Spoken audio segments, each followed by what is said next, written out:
Saviez-vous que Burkina Faso signifie le pays des hommes intègres en moré et en douala? Que Côte d'Ivoire fait référence au commerce d'ivoire sur la côte et Cameroun c'est crevettes en portugais?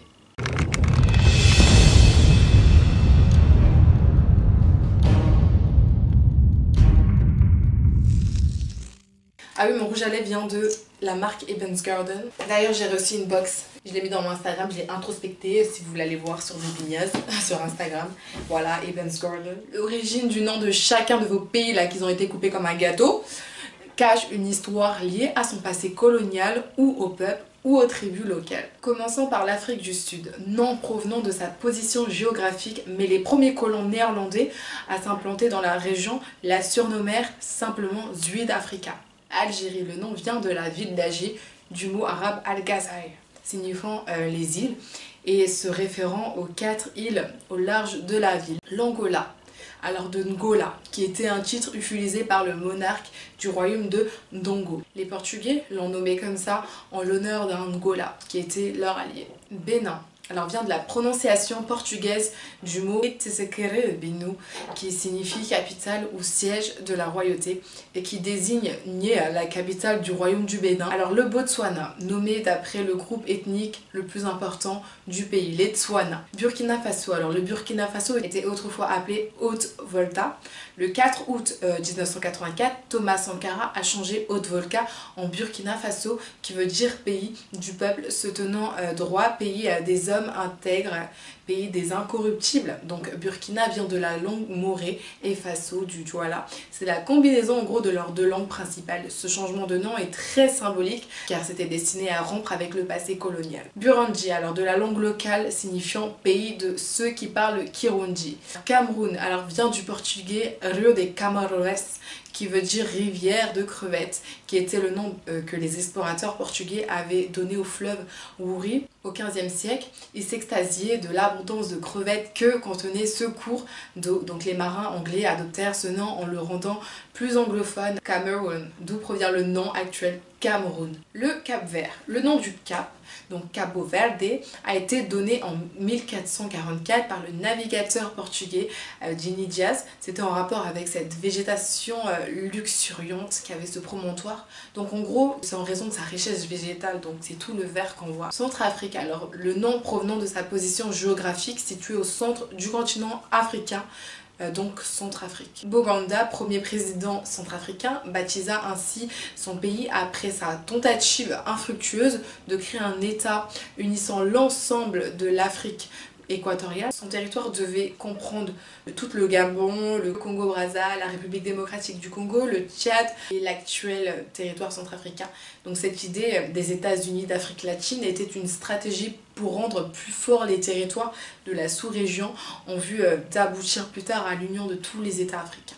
Comores, de l'arabe Jazer al-Kamar, donc île de la Lune en gros. Selon l'histoire, les premiers habitants arabes dans l'archipel auraient été frappés par l'aspect lunaire du paysage dû à la présence de lave pétrifiée sur les plages de sable blanc.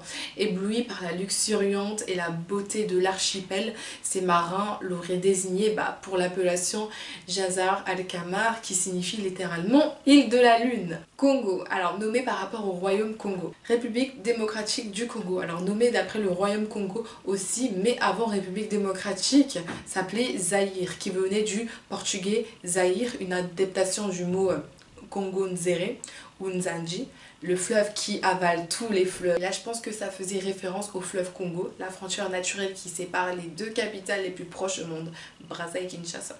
Côte d'Ivoire, alors en référence au commerce de l'ivoire, dans la région on trouvait en effet un grand nombre de dents d'éléphants. D'autres parties de la côte maritime ont été nommées de manière similaire aussi, comme la côte des céréales, la côte de l'or et la côte des esclaves. Djibouti, alors Djibouti signifierait terre de Thoth.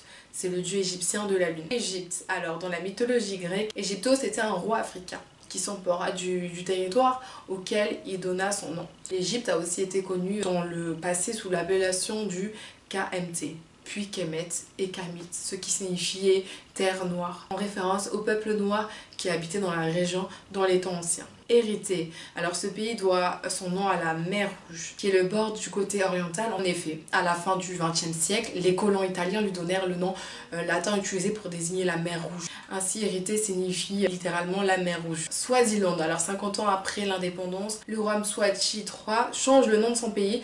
Dans son discours, le monarque a expliqué qu'à leur indépendance, tous les pays africains ont repris leur ancien nom, celui d'avant la colonisation, et donc qu'il était temps que le Swaziland en fasse de même. Le nouveau nom du Swaziland est Swatini, signifie le pays des Swazis en langue swati. Éthiopie, alors terme purement grec signifiant visage brûlé. Le Gabon, alors le Gabao qui signifie gabane de marin. Il s'agit en gros d'une sorte de manteau ou couverture confectionnée d'un gros tissu de laine avec un capuchon utilisé pour les peuples côtiers du Portugal. Gambie, alors du fleuve Gambie qui coule dans le pays. Le mot Gambie faisait peut-être référence au mot portugais cambio, qui veut dire échange, marché, en référence peut-être au commerce que les Portugais faisaient là-bas. Ghana, alors le Ghana tient son nom d'un ancien royaume d'Afrique de l'Ouest.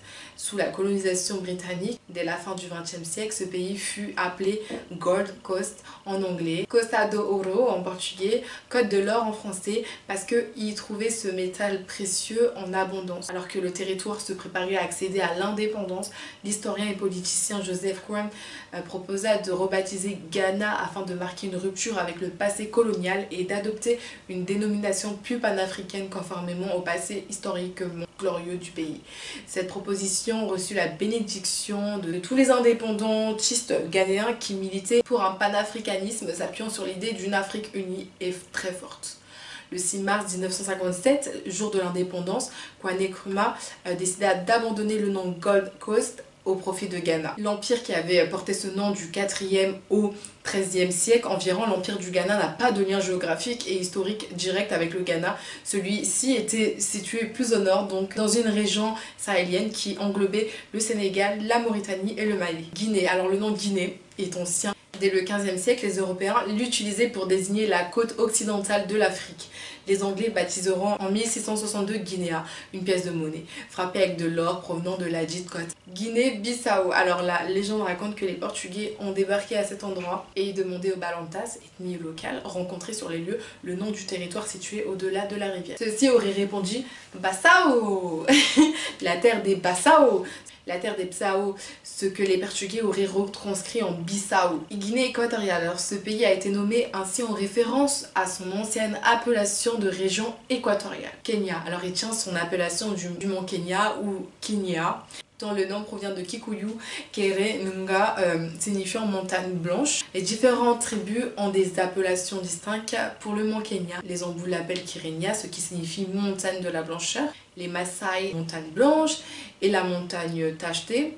Toutes ces tribus ont choisi une appellation descriptive pour cette montagne se référant à la couleur blanche due au sommet neigeux de la montagne et des pics légèrement tachetés. Lesotho, ce pays appelé Kingdom of Lesotho est enclavé dans l'Afrique du Sud, ancien protectorat britannique du Basutoland, donc la terre des Basuto. Ce pays a accédé à l'indépendance en 1966, Basutoland. Et Lesotho se trouve le mot Soto ou Soto signifiant noir, ethnie majoritaire du pays, les Sotos. Le nom Liberia vient du mot anglais liberty qui veut dire liberté. Ce pays fut symboliquement appelé ainsi parce qu'il fut fondé comme terre d'accueil pour les esclaves noirs libérés aux États-Unis. Libye, alors la Libye tient son appellation de la tribu berbère Libou. Madagascar, alors ce pays fut très tôt désigné sous les appellations Madagascara, Madagascar, Magelassi, Magelasio avant de prendre la forme qu'on lui connaît aujourd'hui, Madagascar. Malawi, alors l'étymologie de ce nom n'est pas établie avec certitude. Une hypothèse largement répandue veut qu'il dérive du nom du lac Malawi. Celui-ci provient de la langue chichewa, celle d'une ethnie majoritaire de la région, les Chawa, qui signifierait flamme ou en flamme. Ce mot évoquerait le sentiment et le reflet éblouissant du soleil lorsqu'il se lève au-dessus du lac. Mali, alors ce pays tient son appellation du nom de l'ancien empire du Mali qui s'était épanoui en Afrique de l'Ouest. Entre le XIIIe siècle et le XVIe siècle, le nom de pays est lié au peuple Mandjig, forme la majeure partie de la population. Maroc, alors le mot Maroc dérive de Marrocos, nom espagnol de la ville de Marrakech. donc Marrakech, fondée en 1062 et qui fut la capitale de 3 dynasties marocaines. Une interprétation non établie donnée à Marrakech, la signification de terre de parcours. Île Maurice alors fut occupée par les Hollandais dès 1598. Ils baptisèrent le pays en l'honneur de Maurice de Nassau, souverain hollandais de l'époque. Mauritanie, alors la Mauritanie signifie terre des morts, donc peuple arabo-berbère qui sont un groupe ethnique minoritaire du pays. Elle fut baptisée ainsi par Xavier Copolani, un négrier venu conquérir ce territoire pour compte de la France à la fin du 19e siècle. Alors Mozambique, alors le Mozambique doit son nom à une petite île située en face de son territoire. Lors de sa première expédition en 1498, le portugais Vasco de Gama débarquait sur le site de la future Lourenço Marques, aujourd'hui Maputo, capitale du pays. Découvrit en face de Madagascar une petite île contrôlée par un sultan, c'est le nom que celui-ci, Mozambique, qui donna en portugais Moçambique, mot qui désigna tout d'abord l'île avant d'être étendue au territoire lui faisant face. Namibie, alors la Namibie tient son nom du Namibe, un long désert côtier situé entre l'Angola et le cours du fleuve Orange. Il est considéré comme le plus vieux désert au monde. Namib signifie en langue nama, terre où il n'y a rien. Le Niger, alors ce pays tient son nom du fleuve Niger qui le traverse à l'ouest. Le Nigeria, alors le nom Nigeria remonte au début de la colonisation britannique et il s'inspire du fleuve du Niger. Ouganda, alors ce pays tire son nom de la forme swahili du Ouganda. Ouganda alors fut adopté par l'ordre colonial britannique en 1894 lorsqu'il créa la colonie centrée Bouganda. Bouganda signifiant terre des Baganda. Baganda ça veut dire frères et sœurs. Le Rwanda, alors le nom Rwanda viendrait de celui du peuple Banyarwanda. Le Rwanda est surnommé le pays des 1000 colonies. Sao Tomé et Principe.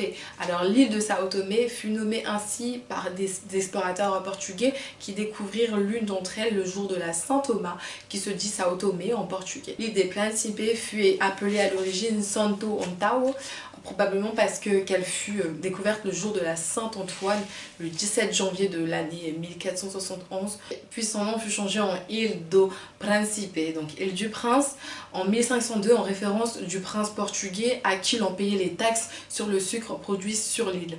Sénégal, alors le Sénégal a d'abord désigné le cours inférieur du fleuve, mais on ne sait pas davantage sur son origine et sa signification. David Boilat affirme dans son ouvrage intitulé Esquisse sénégalaise que Sénégal dérivait de l'expression en wolof Sunugol, signifiant, signifiant notre pirogue.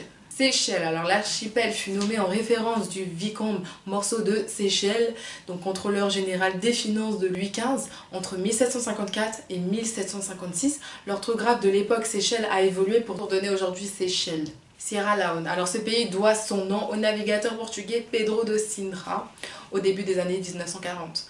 Il débarque sur cette côte ouest africaine et nomme la région Serra Leoa, ce qui signifie montagne du lion en référence au relief local. L'île montagneuse sur laquelle sera bâtie Freetown sera rebaptisée plus tard Sierra Leone par les Espagnols. Somalie, alors la Somalie tient son nom de Somalie, un peuple de la Corne de l'Afrique vivant principalement en Somalie et que l'on retrouve aussi en Éthiopie, au Kenya, à Djibouti et au Yémen. Ces peuples ont pour langue le somali. Soudan, alors le mot Soudan vient de l'expression arabe Bilad as-Soudan qui signifie terre des Noirs. Tanzanie, alors la Tanzanie est un mot issu d'un mélange de deux états qu'ils ont fusionné. Le Tanganyika et l'île de Zanzibar se sont unis pour donner les Tanzania en anglais. Le Tchad, alors le Tchad, ce pays a été nommé d'après le lac Tchad. Cette appellation provient du mot Sad ou Chad qui signifie grande étendue d'eau ou lac, dans la langue locale Kanuri ou Bornou. Le Togo, alors le Togo tient son nom du village Togodo, aujourd'hui Togoville, de la langue Ewe, To, donc ça veut dire près, et Go, rive, et signifierait au-delà de la rivière ou situé sur l'autre rive. Tunisie, alors ce pays tient son nom de sa capitale Tunis, dont le nom dérive probablement de celui de la déesse phénicienne Tanit. En effet, plusieurs villes antiques ont été nommées d'après le nom de leurs dieux et déesses. Zambie, alors le nom vient de celui du fleuve Zambèze qui longe le pays et délimite la frontière avec la Namibie, le Zimbabwe et la Mozambique. Zimbabwe, alors le Zimbabwe a été ainsi nommé en référence à l'ancien empire du Grand Zimbabwe. Elle serait dérivée de l'expression Zimbanzemabwe signifiant en langue karanga des Shona maison de pierre, de Zimba qui signifie maison et Mabwe pierre. Nombreux sont les Africains à avoir des noms de colonies dont l'appellation a changé avec le temps, même si les lendemains de l'indépendance ont vu l'émergence de nouvelles appellations étatiques, beaucoup de pays n'en ont rien fait. Un peu comme la Croatie, portait actuellement un nom donné par les Allemands pendant l'occupation. Dans le cadre de la Renaissance africaine, il est impératif pour les États africains de rebaptiser certains États afin de se défaire de l'héritage colonial. Merci bien. Merci à tous d'avoir regardé ma vidéo, c'était Debbie Mias et on se retrouve pour un prochain numéro. Merci.